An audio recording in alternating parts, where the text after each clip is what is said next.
morning, very warm welcome and a very happy new year to all the audience watching this episode of DevTalk.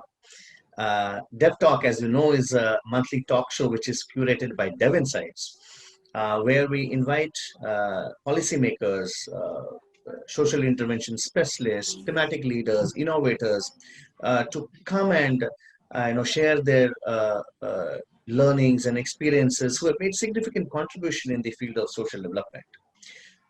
So today, ladies and gentlemen, we have with us a very senior, venerable, a prolific rural development expert, Mr. Manas Satpathy. So welcome, Manas, on this episode of DevTalk. Thank you. At the outset, I would like to thank you very much for agreeing to, be one of the, guests for this DevTalks episode. So let me introduce Manas first. So Manas, after completing his MTech from IIT Kharagpur in water resource development and management, right after that, joined one of the leading NGOs in India called Pradan. And thus far, he has been, working with Pradan. Till 2017, he was the chief executive officer of Pradan, and currently he's integrating the research and advocacy efforts of Pradan. So Manas has, he has spent a significant amount of time working with the community, living their lives, trying to understand their problems, underpin the issues, and then try to look out for solutions. So today, ladies and gentlemen, we have someone who is going to, share his experiences right from the field, right from the practice, no theories, which is definitely going to be a lot of learning for all of us as viewers. Let's not waste any time, and we are really eager to hear the words of wisdom from Manas. Manas, the first question that I have for you is, since you have spent around more than 30 years today working in the field of rural development, so you have seen several programs, a lot of social interventions, a lot of innovations. Can you share one instance, one story, which you think, according to you, has changed people's lives? Okay. I would like to talk about the community managed irrigation program that we had promoted in Jharkhand. Mm-hmm. Actually, farming being the major occupation in the villages, irrigation is an important need. And government had also come up with programs to promote irrigation, but they had come up with very large programs and they were not getting used. So we looked at the deficiencies of that program and designed something different that would work in that context. And it had impacted significantly the lives of people there. Okay, and what was, if you can elaborate? And we understand that Jharkhand is a predominantly tribal state which has very difficult terrain. So if you can just elaborate a little bit on what was that. So we tried to understand the deficiencies, why they were not getting used by the community and why the command area coverage was low. We found that they were quite large. So people in the command area couldn't come together. Again, management was in the hands of government. Government had placed operators who was not always available when community needed irrigation. And apart from water, other support also were not available. So we designed a smaller scale,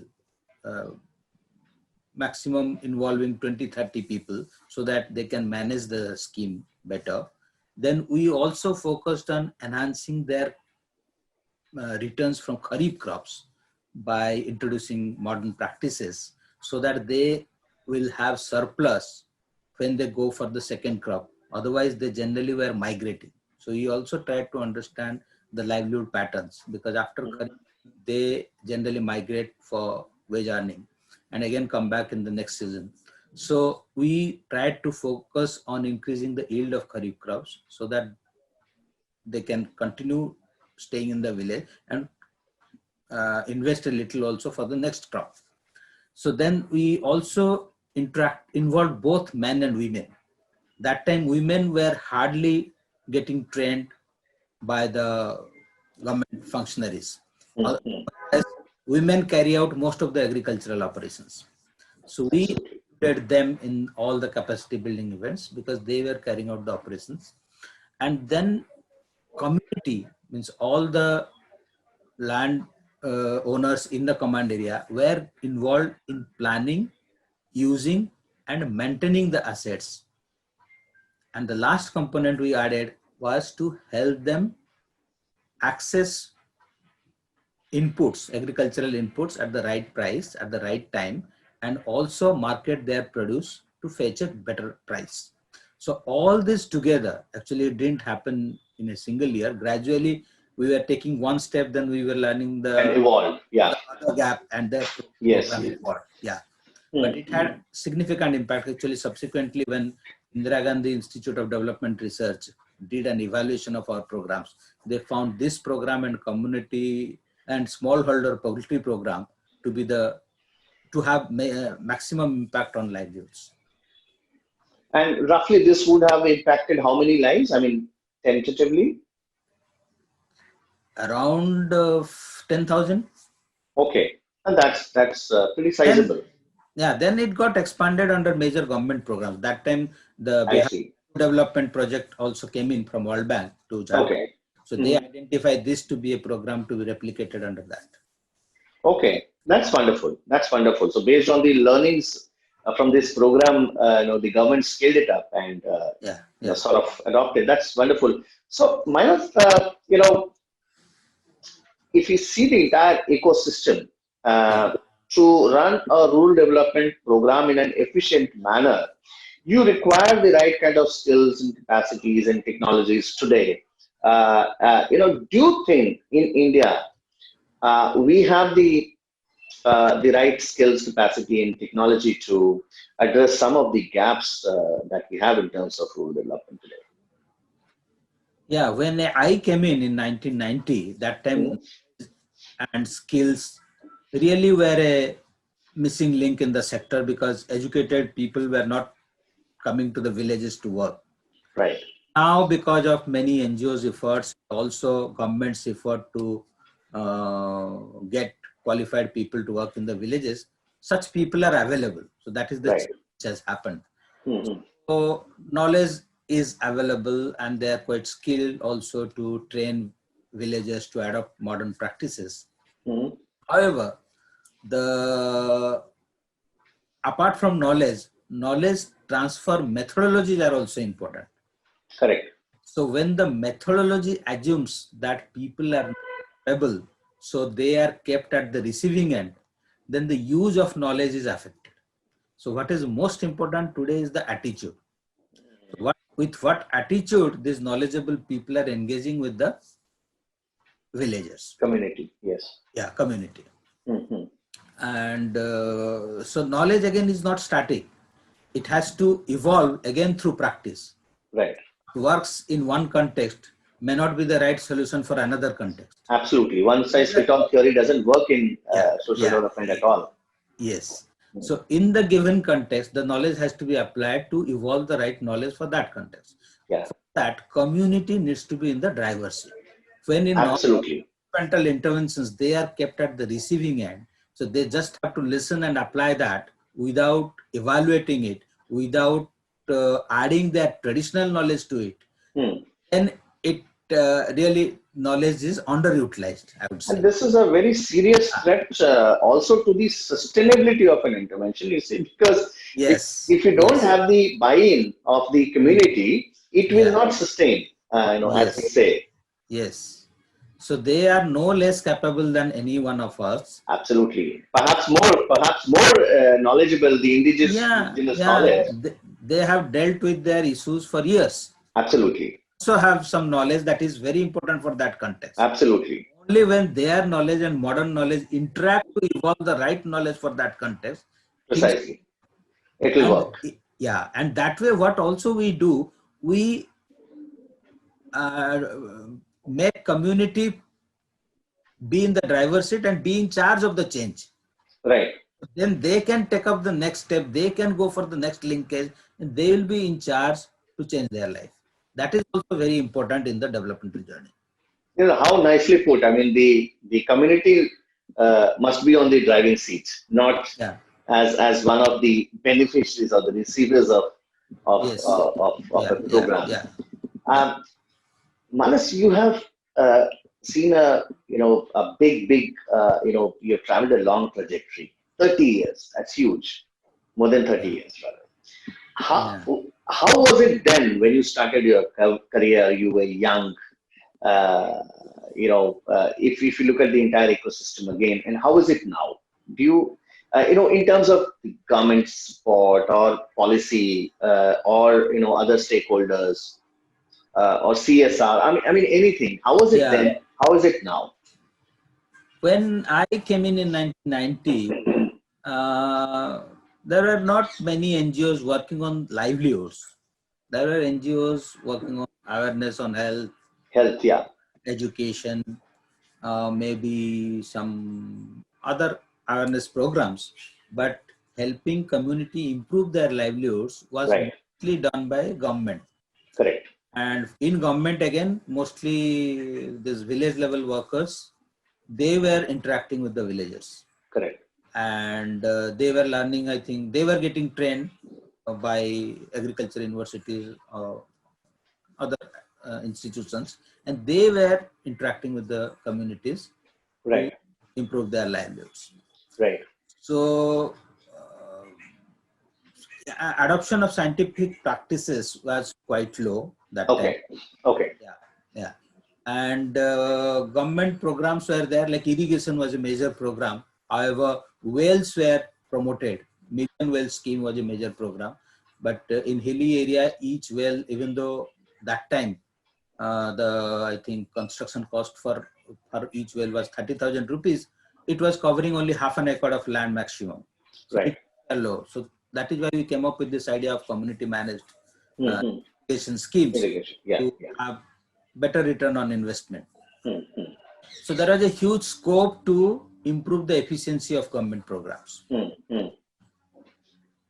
So now availability of information is much better with this mobile technology. People are able to know about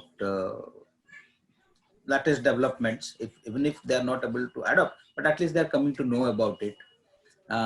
They are getting to know about some government policies. Correct. Even though access to program has improved, but still there are issues.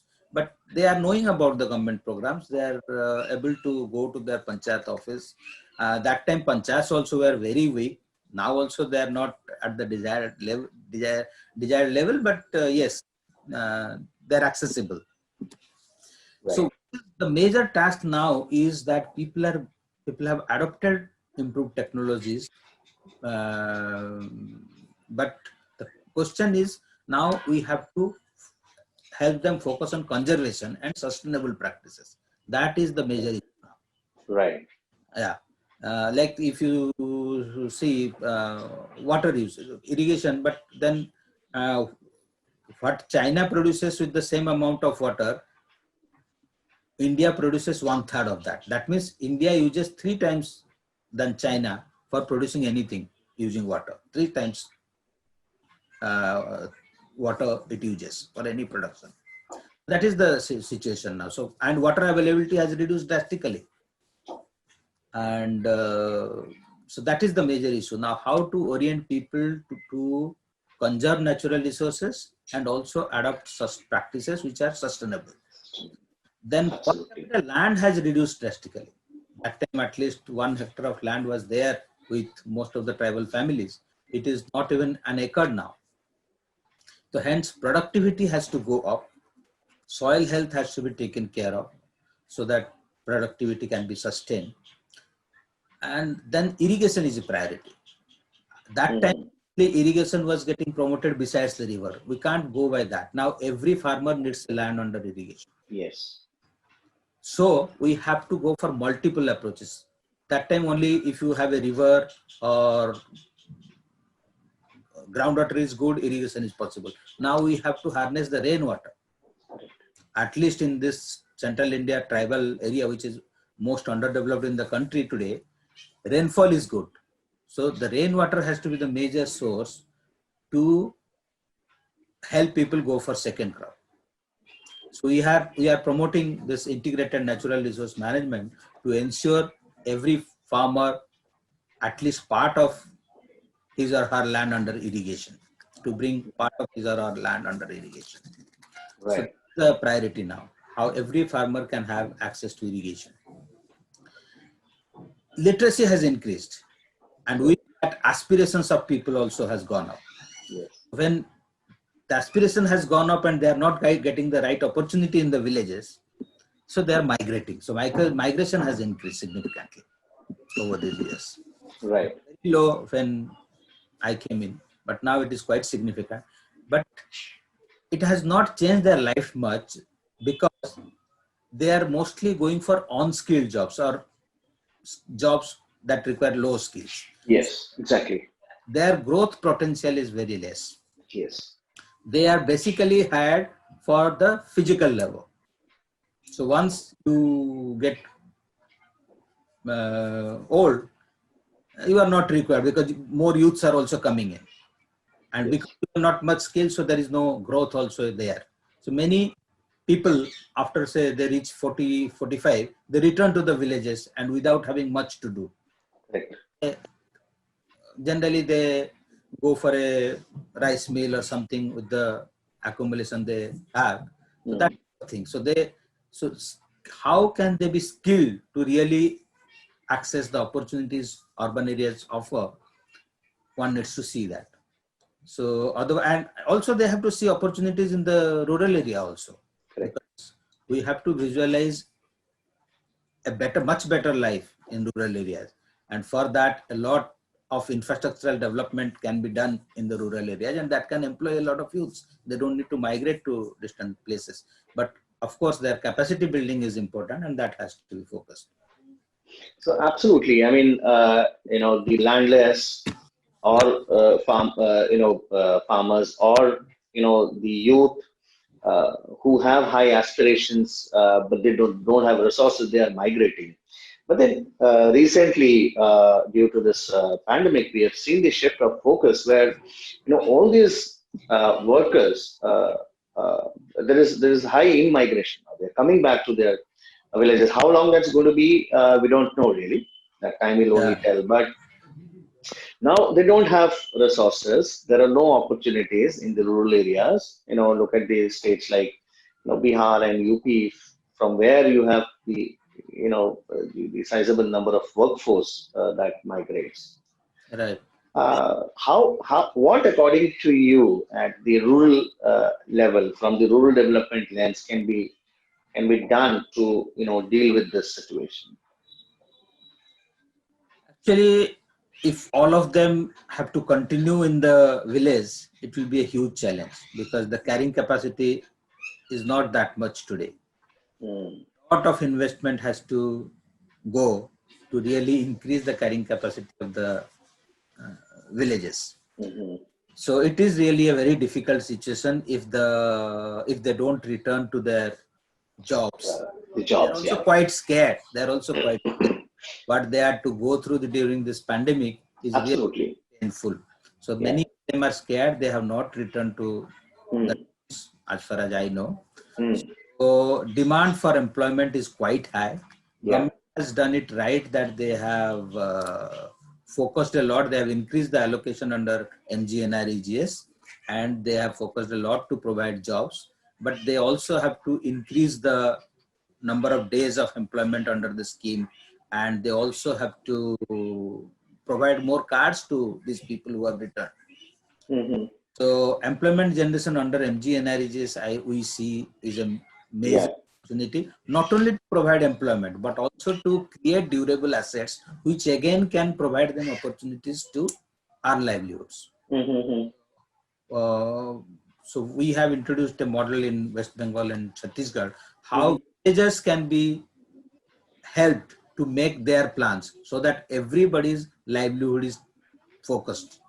So, and MGNREGs should focus on implementing villagers plan rather than top driven plans. Top driven, it should be bottoms up. Yeah. Yes. Bottoms up rather than a top down. Yes. That's a very important. That's a very important point.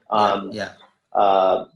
And the other thing that you said before, that it should not be one size fit all. I mean, the Yes. needs and requirements of village A would be completely different from village B. So it has to be a bottoms up approach, which should be need based. I think I completely agree with this. So one NREGS, and we have to think of beyond MGNREGs. Absolutely. I was just coming to that point. I mean, what are the other things that, you know, what would be your advice to the policymakers, to the government, to make sure that the livelihoods are secured, and people are not trapped in the vicious cycle of poverty?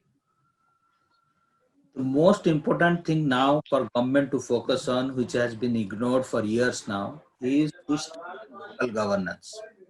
To strengthen the local governance. Yes. Okay. That has to be the first step, because if poverty has to be addressed, then democracy has to be taken little more seriously. And democracy can be strengthened only when you strengthen the lowest level of institution where democratically people are elected, and that is panchayat in our country. Right. But panchayats are quite weak, and they are more so in the poor area.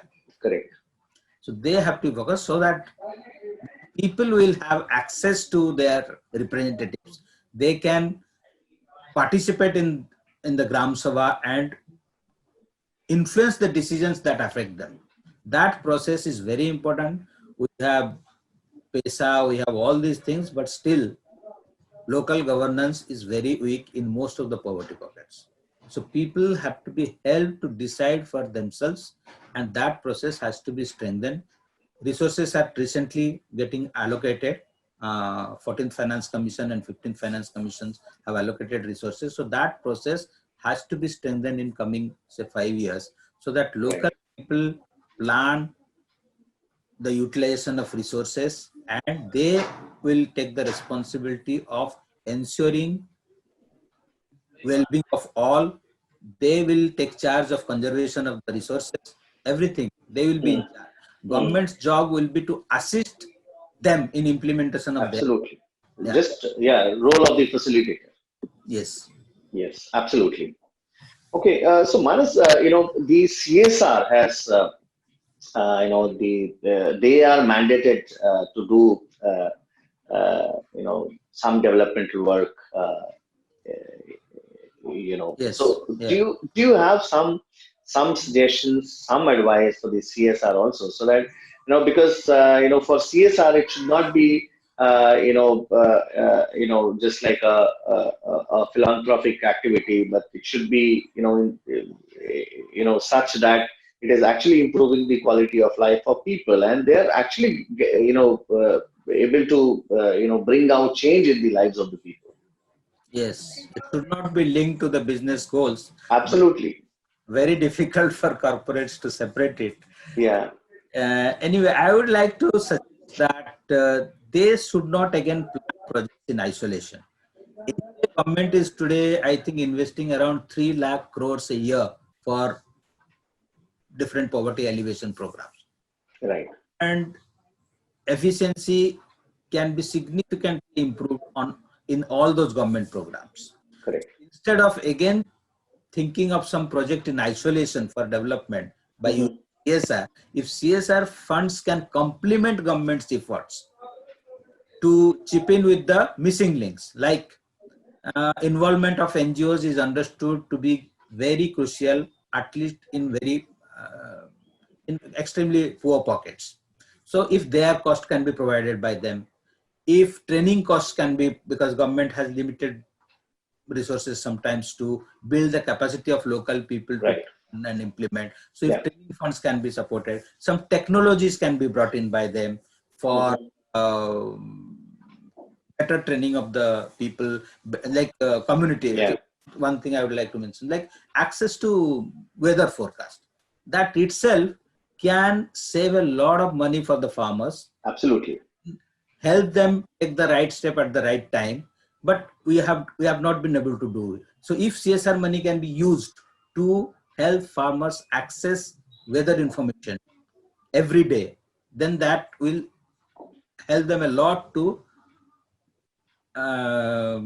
carry out their agricultural operations, so that they'll not incur losses. They know that today it will rain or not. Accordingly, they will plan their activity. They'll plan that.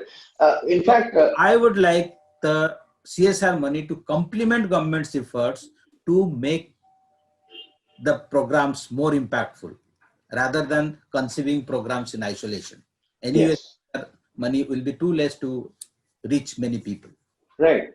Can increase the efficiency of government programs significantly if they try to complement government's efforts. Yeah. So I keep seeing a lot of agri-tech startups, coming up with some fantastic solutions. Yes. Maybe in form of knowledge or inputs or Yes. access to the weather conditions, etc. So yes, I mean CSR can actually incubate them, fund them so that their technology is scaled and used by a lot more people. So I think Manas, actually, I would want to keep going on and on discussing this interesting topic, but then in the interest of time, we will have to give it a pause for now. Sure. And before I close, I must say that this all the inputs and all the insights that you shared, all the learnings, your experiences were so useful. I'm sure our viewers are going to be extremely benefited with this, and we are really very thankful to you for taking out time from out of your very busy schedule to be one of our guest speakers of Devtalk. Thank you, Paresh. So much. Thanks a lot, and thank you so much, viewers, for watching this episode of Devtalk.